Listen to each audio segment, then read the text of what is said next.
Hello friends, इस video में हम बात करने वाले हैं बीपीएससी टीआरई के स्पष्टीकरण को लेकर। आप सभी लोग को पता है कि बीपीएससी ने 741 ऐसे अभ्यर्थियों का रोल नंबर जो है वो जारी किया है जो बिना शपथ पत्र के माध्यम से रिजल्ट से संबंधित शिकायत या फिर आपत्ति आपके माध्यम से दर्ज किया गया था, जो कि बीपीएससी ने आप लोगों को यहाँ पर बोला है कि आपके खिलाफ हम यहाँ पर कार्रवाई करने जा रहे हैं और आप यदि अपने बचाव हेतु स्पष्टीकरण देना चाहते हैं तो आप यहाँ पर स्पष्टीकरण जो है वो दे सकते हैं। तो चूंकि इस वीडियो के माध्यम से स्पष्टीकरण को लेकर यहाँ पर बात करने वाले हैं कि किस तरीके से आपको यहाँ पर स्पष्टीकरण देना है और जो आपका स्पष्टीकरण है उसको आप यहाँ पर बीपीएससी तक कैसे पहुंचाएंगे उसको लेकर बात करेंगे। और देखिए, जो आपका बिना शपथ पत्र के माध्यम से ये जो 741 अभ्यर्थी हैं, इन लोग का रोल नंबर जारी किया गया, उसके साथ यहाँ पर बीपीएससी ने 59 ऐसे अभ्यर्थियों को 5 साल के लिए डिबार कर दिया जो डॉक्यूमेंट्स वेरिफिकेशन काउंसलिंग के टाइम पे जो आपने फॉर्म फिलअप करते टाइम डॉक्यूमेंट सबमिट किया था वो आपने यहाँ पर डॉक्यूमेंट्स जो है प्रस्तुत नहीं कर पाए थे। तो यदि मान लीजिए उस लिस्ट में ये जो आपका 59 वाला लिस्ट है इसमें भी आप यहाँ पर शामिल है, 5 साल के लिए डिबार हैं, तो आप भी यहाँ पर किस तरीके से स्पष्टीकरण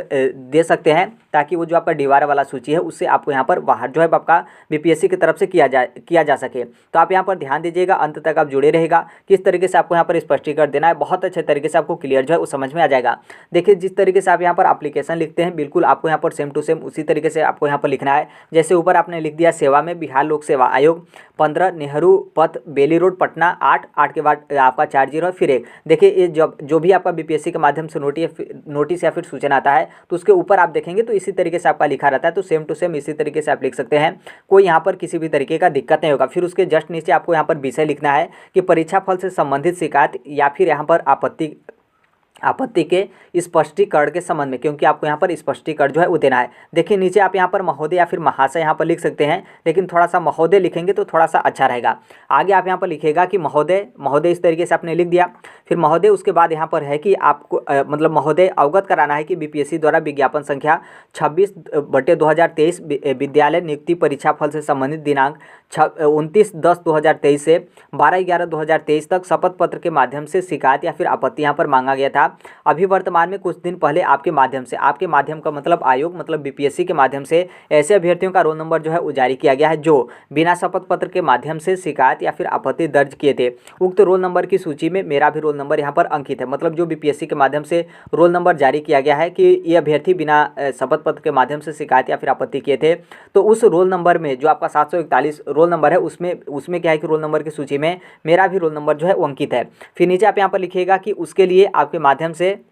बचाव हेतु स्पष्टीकरण 30 नवंबर 2023। ध्यान रखिएगा, अभी आपके पास पर्याप्त समय है, अच्छे से आपको यहाँ पर स्पष्टीकरण देना है, हड़बड़ा कर आपको स्पष्टीकरण नहीं देना है। आपके माध्यम से यहाँ पर क्या है कि बचाव हेतु स्पष्टीकरण 30/11/2023 तक प्रस्तुत करने का शर्त या फिर आदेश रखा गया, इतना तक आपको यहाँ पर लिख देना है। फिर उसके बाद यहाँ पर आपका जो मेन रीजन है तो आपको यहाँ पर इस तरीके से स्पष्टीकरण जो है वो देना है। देखिए, यहाँ पर ध्यान रखिएगा कि यदि मान लीजिए आपका यहाँ पर गलती नहीं है और बीपीएससी की तरफ से यहाँ पर क्या किया गया है कि त्रुटिवश या फिर गलती से जो आपका स्पष्टीकरण जो आपका 741 वाला रोल नंबर है उसमें यदि मान लीजिए आपको शामिल कर दिया गया है और हकीकत में उसका आप स्पष्टीकरण देना चाहते हैं जो कि आपके पास जो उसका जवाब है आपके पास पता है, तो आप अपने से यहाँ पर जवाब बना सकते हैं, कोई दिक्कत नहीं है। बहुत सारे अभ्यर्थियों की तरफ से मैसेज प्राप्त हुआ था कि किस तरीके से स्पष्टीकरण देना है उसको लेकर, तो इसलिए हम यहाँ पर उनके बारे में बात करें। यदि आपके पास बचाव हेतु हकीकत में समस्या है तो उस समस्या को आप वहाँ पर अंकित कर सकते हैं, किसी भी तरीके का दिक्कत नहीं है। अब यहाँ पर आपको लिखना है कि मेरे द्वारा स्पष्टीकरण निम्नवत है, ये आप लिख सकते हैं, या फिर आप ये नहीं लिखना चाहते हैं तो ये भी लिख सकते हैं कि मेरे द्वारा स्पष्टीकरण इस प्रकार जो है आपका है, इस प्रकार आपने यहाँ पर लिख दिया। देखिए, आप यहाँ पर लिखेंगे 1 2 हमने इस तरीके से लिखा है, तो हमने यहाँ पर 2-3 तरीके से आपको स्पष्टीकरण किस तरीके से देना है उसको हम यहाँ पर मेंशन किया है, लेकिन आपको यहाँ पर कोई एक, चाहे आप पहला या फिर दूसरा या फिर तीसरा, इन तीनों में से कोई आपको एक स्पष्टीकरण देना। ऐसा नहीं है कि आपको यहाँ पर तीनों के तीनों आपको यहाँ पर स्पष्टीकरण कॉपी पेस्ट करके लिख कर आपको यहाँ पर भेज देना, ऐसा नहीं करना है। पहला आप यहाँ पर देखेंगे तो पहला आपका यह है कि महोदय, जब आपत्ति शिकायत का पोर्टल जो है आपका खुला था तो हमने जल्दीबाजी में पूरा सूचना, खासतौर पे जो आपका शपथ पत्र का है उसको हमने यहाँ पर ध्यान नहीं दिया और बिना शपथ पत्र के माध्यम से गलती या फिर त्रुटिवश यहाँ पर क्या है कि हमारे माध्यम से शिकायत या फिर आपत्ति दर्ज जो है आपका कर दिया गया। पहला स्पष्टीकरण हो गया। दूसरा आपका यहाँ पर स्पष्टीकरण है कि महोदय, मेरी आर्थिक स्थिति बहुत ही दयनीय है, पढ़ाई को लेकर हमारे ऊपर काफ़ी कर्ज है, घर चलाने के लिए हम ही यहाँ पर अकेले हैं, मेरा यहाँ पर क्या है कि आगे आप यहाँ पर लिखेंगे मेरा बहुत कम अंक से प्राथमिक माध्यमिक या फिर उच्च माध्यमिक, ध्यान रखिएगा यहाँ पर हम तीनों लिखे हैं, आप यहाँ पर जिस वर्ग से होंगे उसको आपको यहाँ पर लिख देना है कि बहुत कम अंक से प्राथमिक पद हेतु चयन जो है आपका नहीं हो पाया, हम उस समय काफ़ी तनाव में थे और काफ़ी तनाव में थे, वह बहुत लोगों के बाद यहाँ पर कोष्टक में आप यहाँ पर लिख सकते हैं कि बहुत लोगों सीनियर से पूछा तो उनके माध्यम से बताया गया कि बिना शपथ पत्र के माध्यम से भी आप यहाँ पर आपत्ति दे सकते हैं, किसी भी प्रकार का समस्या नहीं होगा और आपका जो आपत्ति या फिर शिकायत होगा वो यहाँ पर आयोग जो है आपका जो बीपीएससी है वो यहाँ पर आपके शिकायत या फिर आपत्ति को एक्सेप्ट जो है वो कर लेगा। ये आपका दूसरा जो आपका स्पष्टीकरण है उसको आप यहाँ पर लिख सकते हैं। यदि मान लीजिए आप यहाँ पर दूसरा नहीं तीसरा आप यहाँ पर लिख सकते हैं कि महोदय आपत्ति शिकायत को लेकर हमें कोई जानकारी नहीं था, मेरे बड़े भाई, पिता या फिर पति, ईटीसी यहाँ पर कुछ भी लिख सकते हैं। ध्यान रखिएगा यहाँ पर हम 2-3 इसलिए लिखे हैं, तो 2 आप यहाँ पर मत लिखिएगा। आप यहाँ पर बड़े भाई लिख सकते हैं या फिर पिता लिख सकते हैं या फिर पति यहाँ पर लिख सकते हैं या फिर कुछ और यहाँ पर आपको लिखना है तो आप यहाँ पर लिख सकते हैं। जो भी यहाँ पर 3-4 होगा 3-4 आपको यहाँ पर नहीं लिख देना है। ईटीसी द्वारा यहाँ पर क्या है कि हमें बिना बताए त्रुटिवश बिना शपथ पत्र के माध्यम से आपत्ति या फिर शिकायत दर्ज कर दिया गया। अब जब रोल नंबर का सूची आया कि 741 ऐसे अभ्यर्थी हैं जो बिना शपथ पत्र के माध्यम से यहाँ पर आपत्ति या फिर शिकायत दर्ज किए थे, तो हमारे माध्यम से जब चेक किया गया तो उसमें क्या था कि उसमें भी मेरा रोल नंबर जो है वो अंकित था। क्योंकि हमको यहाँ पर आपत्ति को लेकर और बिना शपथ पत्र के माध्यम से आपत्ति देने को लेकर हमें नहीं पता था और हमारे जो घर के जो भी गार्जियन हैं, बड़े भाई हों या फिर पिता हों या फिर पति हों, उनके माध्यम से बिना शपथ पत्र के माध्यम से आपत्ति या फिर शिकायत जो है वो दर्ज कर दिया गया था। ये आपका 3 मैटर हो गया। बाकी आप अपने से कुछ यहाँ पर जोड़ना चाहते हैं, इसमें और आप बढ़ा चढ़ा कर लिखना चाहते हैं तो लिख सकते हैं, कोई दिक्कत नहीं है। लेकिन आप ध्यान रखिएगा कि जब यहाँ पर आप स्पष्टीकरण देना चाह रहे हो तो कॉपी पेस्ट आप मत करिएगा। आप कोई शब्द को ऊपर कर दीजिएगा, कुछ शब्द को आप नीचे कर दीजिएगा, उसमें कुछ और आप जोड़ दीजिएगा। कुछ यहाँ पर सेंटेंस नहीं बैठ रहा होगा तो अच्छे तरीके से आप बैठा लीजिएगा। मेरे कहने का मतलब यह है कि आपके खिलाफ जब कार्रवाई होने जा रहा है और बीपीएससी बोला है कि हम आपके खिलाफ कार्रवाई करेंगे, और आप सभी लोग को पता है कि बीपीएससी के जो चेयरमैन है चाहे बीपीएससी हो वो काफ़ी ज़्यादा एक्शन में जो है वो काम कर रहा है। किसी भी तरीके का जो मतलब एक समझ सकते हैं कि रियायत या फिर छूट किसी भी अभ्यर्थी को जो है वो नहीं दिया जा रहा है। आपके खिलाफ कार्रवाई किया जा रहा है, नोटिस चस्पा कर दिया जा रहा है और आपको यहाँ तक कि डीबार भी जो है कर दिया रहा है कि डीबार जो है आपको कर दिया जा रहा है कि आगामी परीक्षा में आप यहाँ पर नहीं बैठेंगे। तो 4 से 5 बार आप रफ कॉपी बना लीजिएगा। फिर उसके बाद रफ कॉपी बनाने के बाद जो आपका मेन होगा, मेन के माध्यम से आपको यहाँ पर स्पष्टीकरण जो है वो देना है। इतना तक आपका यहाँ पर क्लियर हो गया।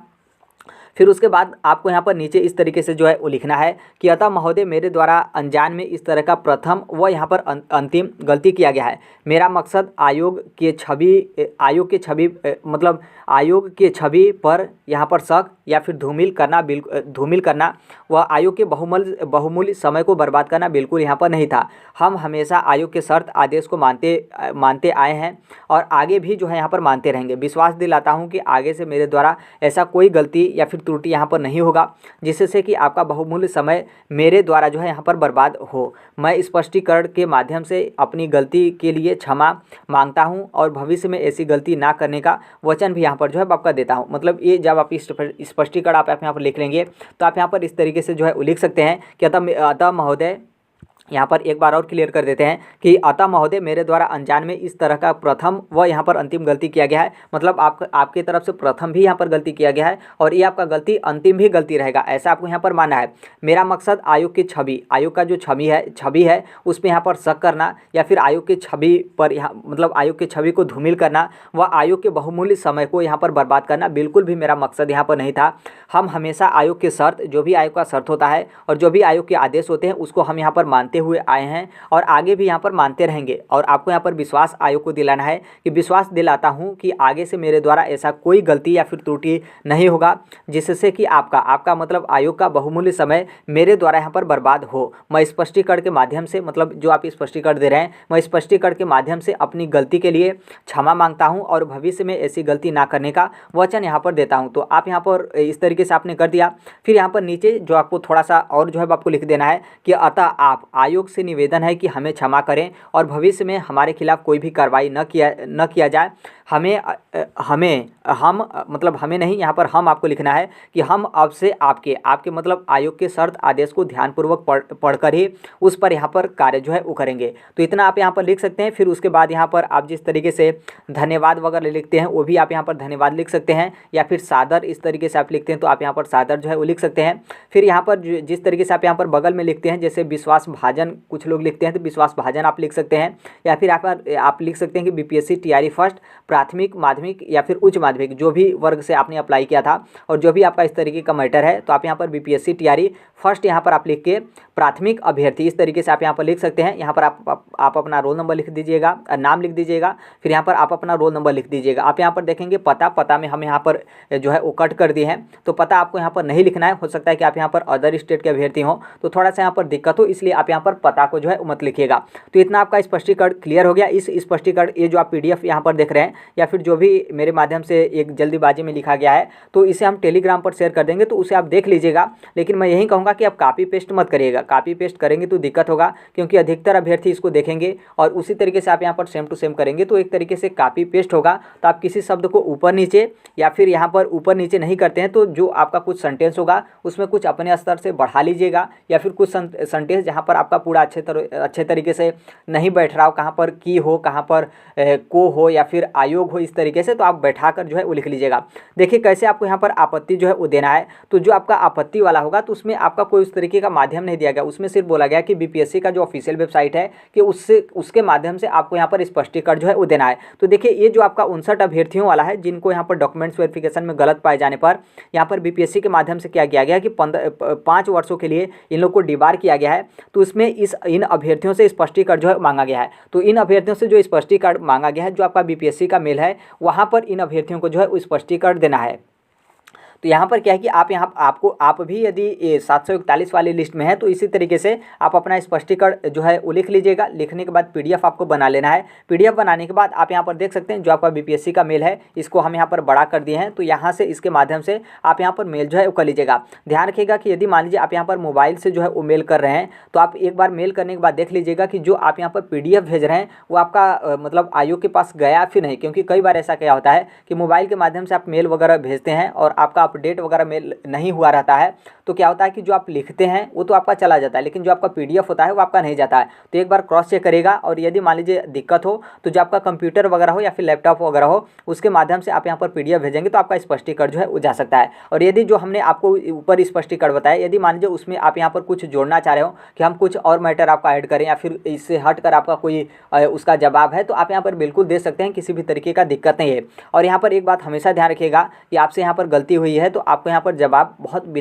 विनम्रता के साथ यहाँ पर देना है, एटीट्यूड के साथ यहाँ पर नहीं देना है। क्योंकि नॉर्मल सी बात है, आपका जो स्पष्टीकरण होगा वो स्पष्टीकरण बीपीएससी के माध्यम से देखा जाएगा। क्योंकि हमने ऊपर ही आपको बता दिया कि बीपीएससी के चेयरमैन हो या फिर बीपीएससी हो, वो जिस तरीके से अभ्यर्थियों ने मतलब उनकी छवि को धूमिल करना चाहा हो या फिर उन पे सवाल उठाए हो, तो वो काफ़ी ज़्यादा एक्शन में है। तो इसलिए आप विनम्रता के साथ यहाँ पर जवाब दीजिएगा, और जिस तरीके से आपका निवेदन हो या फिर जो भी आपकी गलती हो उसे आप यहाँ पर पूरा स्वीकार करने की कोशिश जो है वो कीजिएगा। थोड़ा सा भी आप अपने शब्दों में एटीट्यूड वाला शब्द जो है आप यहाँ पर मेंशन मत करिएगा, ताकि हो सकता है कि आप स्पष्टीकरण दें उसके बाद भी यहाँ पर मतलब हो सकता है कि किसी न किसी भी तरीके का दिक्कत या फिर उनके खिलाफ उनके तरफ से बोला गया कि हम यहाँ पर आपके खिलाफ कार्रवाई करेंगे, तो अब पता नहीं उनके खिलाफ हो सकता है कि कार्रवाई भी आपका किया जा सके। और कार्रवाई करने का मतलब यह है कि आपको डिबार, और डिबार का मतलब यहाँ कि 5 साल का डिबार के मतलब आगामी बीपीएससी के माध्यम से जो भी परीक्षा होता है उसमें यहाँ पर 5 साल तक बैठने जो है वो नहीं दिया जाएगा। देखिए ये जो आपका 741 अभ्यर्थियों का लिस्ट है, तो इसमें आपसे स्पष्टीकरण मांगा गया है और बोला गया है कि स्पष्टीकरण नहीं देते हैं आप अपने बचाव में, तो यहाँ पर कार्रवाई करने के लिए जो आयोग होगा वो यहाँ पर बिल्कुल स्वतंत्र होगा। लेकिन उसमें कुछ भी आपका डिबार वगैरह इस तरीके का मेंशन नहीं किया गया है। तो मेरे कहने का मतलब यह है कि यहाँ तक आपका क्लियर है कि यदि मान लीजिए आप यहाँ पर स्पष्टीकरण थोड़ा बहुत या फिर जो कुछ भी लिख कर दे देते हैं और आयोग को पता चल जाता है कि आपके माध्यम से स्पष्टीकरण आया है, तो संभवतः यहाँ पर पूरा चांस रहेगा कि आपको डिबार या फिर कोई भी कानूनन कार्रवाई मतलब जो भी उनके माध्यम से कार्रवाई वगैरह को लेकर बोला गया तो वो आपके खिलाफ कार्रवाई जो है वो नहीं किया जाएगा। तो इसलिए स्पष्टीकरण आपको जरूर देना है। स्पष्टीकरण जो आपका देने का अंतिम तिथि है 30 नवंबर 2023, तो आप अच्छे तरीके से स्पष्टीकरण दे सकते हैं। थोड़ा सा आप रिलैक्स हो जाएगा, रिलैक्स होकर अच्छे तरीके से आप रफ कॉपी वगैरह बनाकर फिर उसके बाद यहाँ पर क्या है कि अलग अलग तरीके से आप स्पष्टीकरण लिख लीजिएगा। फिर उसके बाद आपको यहाँ पर स्पष्टीकरण देना है। ऐसा नहीं है कि आप यहाँ पर हड़बड़ाकर तुरंत उसी तरीके से कुछ भी आप लिख कर उसी तरीके से आप कट पीट करके आप स्पष्टीकरण दे दिए। ऐसा मत करिएगा, बहुत अच्छे तरीके से स्पष्टीकरण दीजिएगा ताकि आपका लगे स्पष्टीकरण हाँ यहाँ पर बचा हुए तो स्पष्टीकरण दिया गया। ऐसा नहीं है कि आप इसी तरीके से बिना मन के स्पष्टीकरण जो है वो दे दिए हैं कि हम स्पष्टीकरण दे देंगे तो हमको यहाँ से क्या है कि आयोग हमारे खिलाफ कार्रवाई नहीं करेगा। तो ऐसा नहीं, अच्छे तरीके से आपको स्पष्टीकरण देना है। और आप एक बात यहाँ पर ये भी ध्यान रखिएगा कि आप यदि सोच रहे हैं कि हम स्पष्टीकरण न दें तो यहाँ पर कुछ नहीं होगा। आयोग को कैसे पता चलेगा कि हम उनकी आगामी परीक्षा में बैठ रहे हैं या फिर नहीं बैठ रहे हैं? तो देखिए ऐसा बिल्कुल नहीं, आपका पूरा डाटा आयोग के पास, बीपीएससी के पास बहुत अच्छे तरीके से, चाहे आपका 10th का डॉक्यूमेंट्स हो, 12th का डॉक्यूमेंट्स हो, जो कुछ भी आपका XYZ डॉक्यूमेंट्स हो, उनके पास अच्छे तरीके से डाटा जो है वो आपका रहता है। यहाँ तक कि जो आपका फोटो लाइव होता है उससे उन लोग स्कैन करके आपका डाटा जो है इकट्ठा कर लेते हैं। तो ये आप तनिक भी जो है अपने मन में सोचिएगा मत। यदि आप इस तरीके से सोच रहे हैं तो बच्चों से भी यहाँ पर बच्चों वाला जो है आप मतलब आपका सोच जो है, तो इसलिए स्पष्टीकरण आपको यहाँ पर जरूर जो है वो देना है। देखिए यहाँ पर क्या है कि जो 59 अभ्यर्थियों को यहाँ पर डिवार जो है वो किया गया है। आपका डॉक्यूमेंट जब आप लोग काउंसलिंग कराए थे तो जो आपने फॉर्म फिलअप करते टाइम डॉक्यूमेंट सबमिट किया था तो आपने यहाँ पर डॉक्यूमेंट्स उस टाइम पे प्रस्तुत नहीं किया था और आपका काउंसलिंग भी नहीं हुआ, और काउंसलिंग नहीं हुआ तो आपको यहाँ पर बाहर जो है कर दिया गया। तो टोटल 59 अभ्यर्थियों की ऐसी संख्या जिनको यहाँ पर बीपीएससी ने डिबार कर दिया, जो कि 5 साल के लिए आपको यहाँ पर डिबार किया गया। मतलब आगामी बीपीएससी के माध्यम से जो भी परीक्षा होगा उसमें आप यहाँ पर 5 साल तक जो है वो नहीं बैठ पाएंगे। और आपसे भी यहाँ पर बीपीएससी ने स्पष्टीकरण मांगा है कि यदि मान लीजिए आप स्पष्टीकरण देते हैं और आपका स्पष्टीकरण संतोषजनक रहता है तो आपका जो डिबार वाला सूची है